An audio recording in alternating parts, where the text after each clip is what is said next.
இப்போது நிறைய பேருக்கு இந்த ரீஜெனரேட்டிவ் தெரப்பி, ப்ரோனோதெரப்பி அதெல்லாம் என்ன அப்படிங்கிறதே நிறைய பேருக்கு புரிய மாட்டேங்குது. இப்போ ஒரு ரீஜெனரேட்டிவ் தெரப்பி அப்படிங்கிறது ரீஜெனரேஷன் அப்படின்னா நம்ம வயசாக ஆக செல்ஸ் இறந்து போகுது. அந்த செல்ஸை நம்ம எப்படி திருப்பி உற்பத்தி பண்ணுறது, இது கஷ்டமான வேலைங்க. It's not easy job. ஏன்னா வயசாக நம்ம செல்ஸ் இறந்து தான் போவோம். ஆனால் நம்ம பூரா ரீஜெனரேட் பண்ண முடியாது. ஆனால் ஓரளவுக்கு வி கேன் ரீஜெனரேட். அது பேர் தான் ரீஜெனரேஷன் தெரப்பி.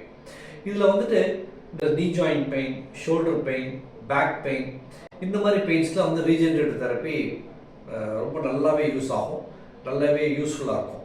எந்த அளவுக்கு டேமேஜ் இருக்குங்கிறத கணிச்சிட்டு அல்ட்ராசவுண்ட் ஸ்கேன் மூலமாக எந்த இடத்துல அந்த ரீஜெனரேட்டிவ் தெரப்பி அந்த இன்ஜெக்ஷனை போடணும் கரெக்டாக போட்டுட்டிங்கன்னா ரீஜெனரேஷன் கண்டிப்பாக நடக்கும்.